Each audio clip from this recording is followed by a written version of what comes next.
All right, it's time. DEFCON levels. In case it's your first time listening to the DEFCON levels or to understand what I mean, remember, 5 is perfect. You want to be 5 in this whole DEFCON level scheme. 1 is awful. Thankfully, the Steelers are trending in the right direction, and we don't have to worry too much about anyone going into that realm, we'll put it that way. So for me, I'm looking at the quarterback position first. It was a 3. I'm having it go to a 4. I'm having it go to a 4. I like what Aaron Rodgers is doing. I think he's got full command of the offense. He and Arthur Smith are starting to work in lockstep. You can tell that they're trending in the right direction. I like the way the quarterback play has been happening and trending. I'm going to say it's going from a 3 to a 4. Now let's go to running back. It's staying at a 3. Not that I don't like Jaylen Warren. Not that I don't like Kenneth Gainwell, and even what Caleb Johnson's doing, I just don't see the consistency enough from a production standpoint to put them at a 4, so they're staying at a 3. Wide receivers and tight ends, they're getting the job done. They certainly are getting the job done, but they're not impressing to the point where I'm going to move them to a 4, so they're staying a 3. And the same with the offensive line. There are signs of this offensive line really coming together. They have not surrendered a sack in the last 2 games, or at least this past game. I think they might have given up 1 against Minnesota, but I could be wrong.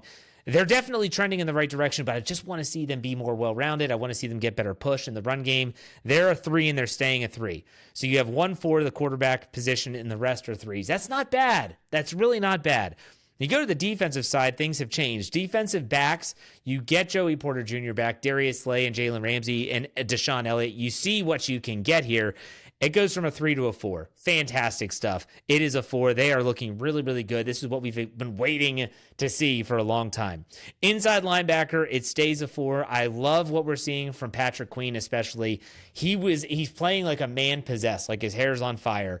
That's what we all thought we were getting. It just may have taken a season to get there, but we're there. I like the inside linebackers. They're a 4, and they stay a 4. Let's go to outside linebackers. Is there an outside linebacker room better than what the Steelers have with TJ Watt, Alex Highsmith, Nick Herbig, and Jack Sawyer in no particular order? I'm going to say no, and I'm tempted, if they keep this type of production up, to move them to a 5, but not yet. They're staying at a 4. The defensive line does go from a 3 to a 4. Derek Hartman is looking fantastic.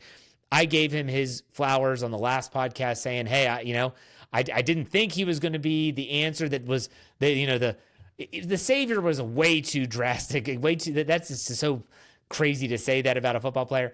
But I'm going to say that Derek Hartman has been a difference maker for this group, and that's why it's going from a 3 to a 4. Now, special teams was a 3. I'm not going to fault Chris Boswell missing a 54-yard field goal because the Acrisure Stadium turf is god-awful. That goes from a 3 to a 4. Corliss Waitman's done his job. Return game is looking better. Coverage units are looking better. I like the way special teams is trending. It goes from a 3 to a 4. Lastly, the fan DEFCON level. Remember, that moved from a 3 to a 4 last week during the bye week when the Steelers took a bigger lead in the division and they didn't even play. I'm just keeping it at 4. Fans are excited. If they beat the Bengals on the road, this is a game, Mike Tomlin has struggled on Thursday night on the road. Division opponent. We saw this happen last year in Cleveland, the Snow Globe game. I'm not saying it's going to happen. I'm obviously predicting the Steelers are going to win the game, but I think the fans are we're going to keep it at a 4. Keep it at a 4.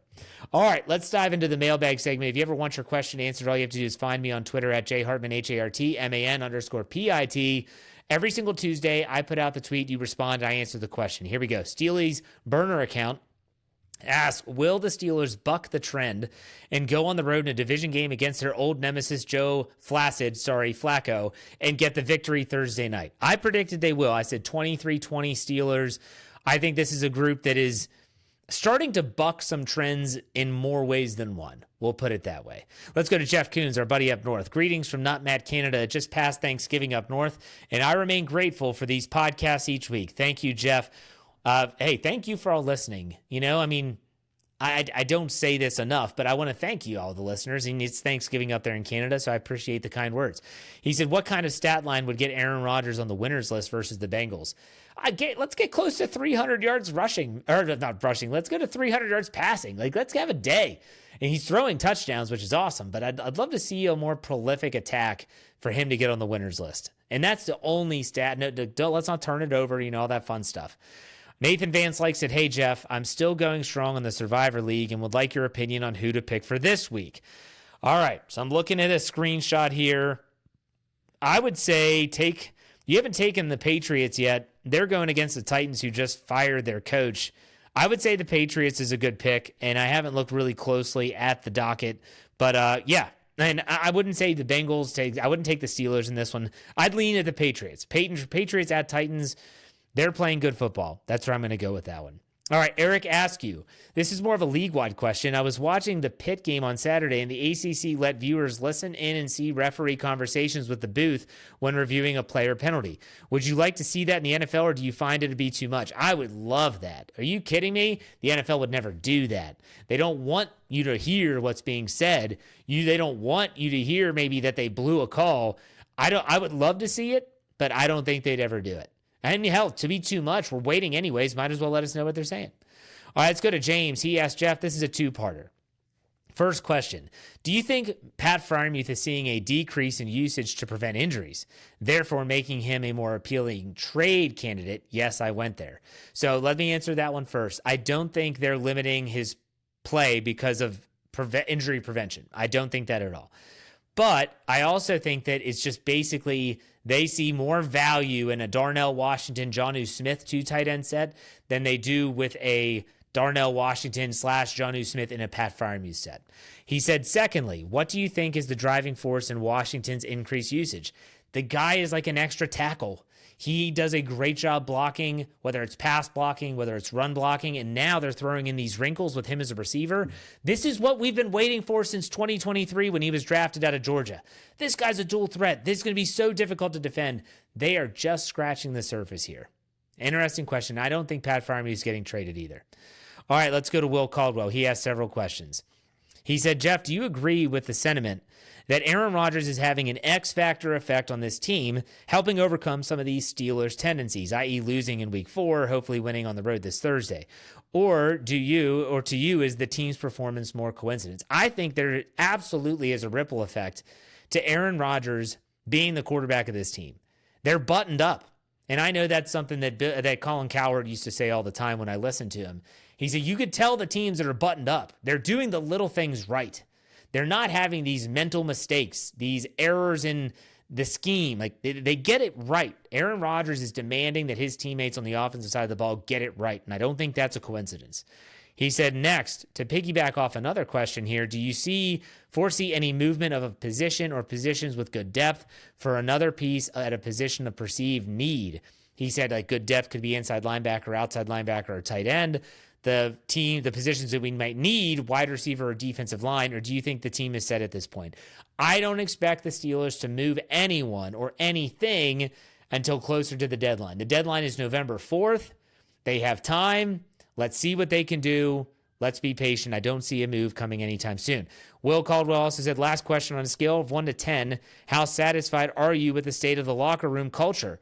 Would you have said the same for recent seasons? I'm extremely happy with the locker room culture. It's been great. And you hear guys, they're not just saying the right things, they're also, you see it. You see it on the field. We used to always see people like Deontay Johnson say the right things in front of the media, and then he goes on the football field and he's doing the complete opposite. He's pouting. He's not going after loose balls. George Pickens was almost the same thing if we ever heard from him in the media. I like where this team is trending in that regard. Let's go to Avid Ball Watcher. Hey, Jeff, seeing the Steelers are looking for a wide receiver, would you say the Steelers should make that move? Is it worth trading a Highsmith for? I love the three-headed monster at edge. With the tight ends, we have what it looks like a wide receiver 2 or even 3 when Austin's back. Isn't that important? I will say this. I'm okay if they trade for a wide receiver, but I don't necessarily want them to get rid of a current commodity. I don't want Pat Freiermuth traded. I don't want them to get rid of an outside linebacker. Keep your talent on the team. What I'd like for them to do is if they see someone that's like a rental type player, think about Mike Williams last year, just trade a draft pick. You've got a ton next year. Trade a day 3 pick. If you got to absorb some contract, do it. The only way you have to trade a player is if you're trying to get a player that's not a rental, that's not going to be a free agent, and this team's trying to get something that's a little bit better than a compensatory draft pick. Just my thought there. If they want to get a receiver, do so, but don't leverage a player, even if it's a position that they have quality depth, because quality depth, man, You can say what you want about the outside linebackers. I would never trade Alex Highsmith. You're fine without him until you need him. Does that make sense? I hope that. Same with tight end. Jonnu Smith gets hurt. Pat Freiermuth is going to be really valuable. All right, let's finish this up as we always do with Steeler Fan 69. Hello, my friend. My Australian friend told me that he has a half brother. I said, different dads? He said, no, shark attack. What do you call someone that dislikes potatoes? A tater hater. And lastly, did you know Chuck Norris used to be addicted to fighting nuns? He managed to kick the habit. Of course he kicked the habit. It's Chuck Norris. Come on. Did you know that there's a cure for cancer found in Chuck Norris's tears? Too bad he never cries. All right, folks, this has been a fun show. It's been jam-packed. I hope you all enjoy it. I will be back on Thursday after the game with Dave Schofield, Brian Davis, to talk all about the post-game reaction, and then I'll be back on Friday with winners and losers. Buckle up, folks. It's going to be a fun night. Thursday Night Football is almost here. You know, he finishes out. Be safe, be kind, and God bless. Have a great rest of your week. We'll see you Thursday night. Go Steelers.